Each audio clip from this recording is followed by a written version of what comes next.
আজকের ব্লগে আপনারা দেখবেন পশ্চিমবঙ্গের হাওড়া জেলার গঙ্গার তীরে সুন্দর একটি মন্দির, হীরাপুর শিবকালী মন্দির।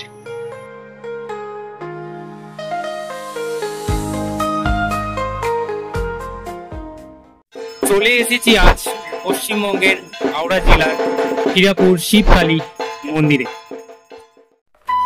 গঙ্গার তীরে সুন্দর মনোরম পরিবেশের মধ্যে রয়েছে এই মন্দির।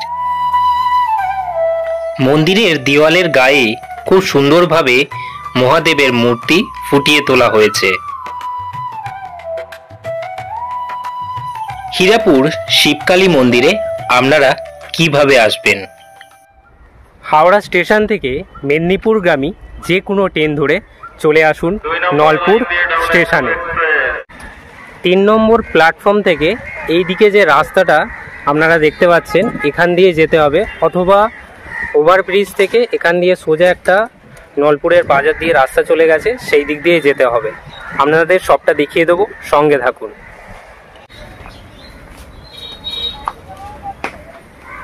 ঠিক এখান থেকে এসে সোজাই অটো স্ট্যান্ড আপনারা দেখতে পাবেন। এই যে দেখতে পাচ্ছেন অটো স্ট্যান্ড, এখান থেকে অটো ধরতে পারেন, অথবা এখান থেকে 1 মিনিট গেলেই টোটো স্ট্যান্ড আছে, টোটো ধরেও যেতে পারবেন। বা অটোতে উঠে আপনাদের বলতে হবে সারেঙ্গা পোল যাব, তো সারেঙ্গা পোলে যেতে ভাড়া পড়বে মাত্র 10 টাকা।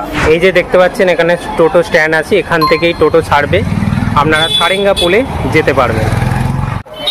ঠিক যে সারেঙ্গা পোলে আপনারা নামবেন, নেবেই দেখবেন এখানে মিষ্টির দোকান রয়েছে, তার সামনেই রয়েছে SBI এর ব্যাংক। তো সেখান থেকেই সেই রাস্তা ধরে একদম সোজা যাব, সোজা এসে ডান দিকে যে রাস্তাটা চলে গেছে এই ডান দিক ধরেই আমরা যাব। এই যে এখানে লেখা আছে রশিদ স্টোরস, এই রাস্তা ধরে সোজা যাব। সারেঙ্গা পোল থেকে এই মন্দিরে আসতে সময় লাগবে পায়ে হেঁটে 2 মিনিট। এইখানে একটা নতুন প্রবেশদ্বার তৈরি হচ্ছে, সেটা আপনারা দেখতে পাচ্ছেন। চলে এলাম হীরাপুর শিবকালী মন্দিরে।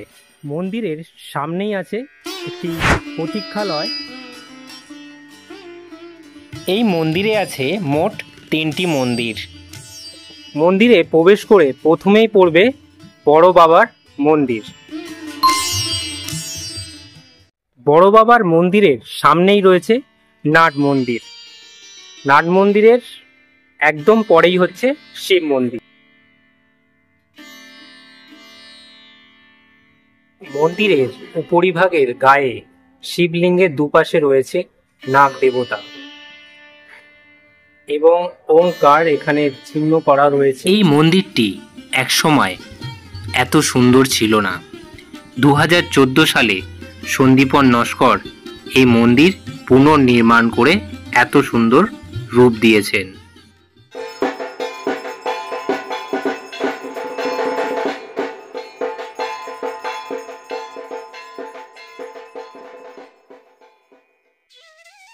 দেবাদিদেব মহাদেবের মন্দিরের পাশেই রয়েছে কালী মাতার মন্দির।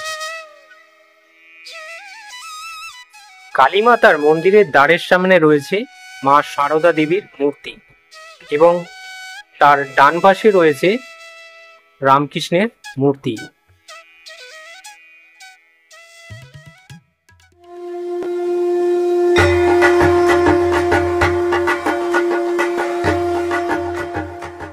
এই মুহূর্তে পেয়ে গেছি আমাদের মন্দিরের পূজারীকে। এই মন্দির কবে প্রতিষ্ঠিত হয়েছিল?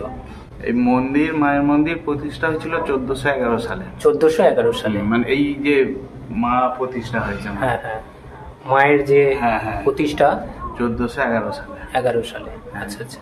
মানে এই মন্দির প্রতিষ্ঠা কে করেছিলেন? এই মন্দির প্রতিষ্ঠা করেছিল মানে হীরাপুরের একটা লোক মাকে দান করেছিল। আচ্ছা, বিভিন্ন রকম মানে বামন ছিল, 12টা 10টা বামন ছিল। আচ্ছা, পাবলিক তো আছে। আচ্ছা, মানে সকলের মানে দানে হ্যাঁ হ্যাঁ এই মন্দিরটি গড়ে উঠেছে। খুব সুন্দর। আর আপনার নামটা? আমার নাম কার্তিক ব্যানার্জি। কার্তিক ব্যানার্জি। এই মন্দিরের গর্ভগৃহ খোলা থাকে ভোর 4টে থেকে 5টা পর্যন্ত। তারপর বৈকাল 5টার সময় খুলে দেওয়া হয় গর্ভগৃহের দ্বার এবং রাত্রির 8টা অবধি খোলা থাকে। সকালে যারা আসবেন তারা মন্দির চত্বর ঘুরে দেখতে পারবেন এবং দ্বার থেকেই আপনারা মায়ের দর্শন পাবেন। কল্পতরু উৎসবের দিন এই মন্দিরের ভিড় দেখার মতো হয়। শিবকালী মন্দিরের এই ব্লগটা আপনাদের কেমন লাগলো অবশ্যই কমেন্ট করে জানাবেন। এইরকমই মন্দিরের ভিডিও পেতে রবীন দাস ব্লগসকে সাবস্ক্রাইব করে রাখুন আর পাশে থাকা বেল আইকনটি প্রেস করে দিন সমস্ত আপডেট পাওয়ার জন্য। আবার দেখা হচ্ছে পরবর্তী কোনো ব্লগে।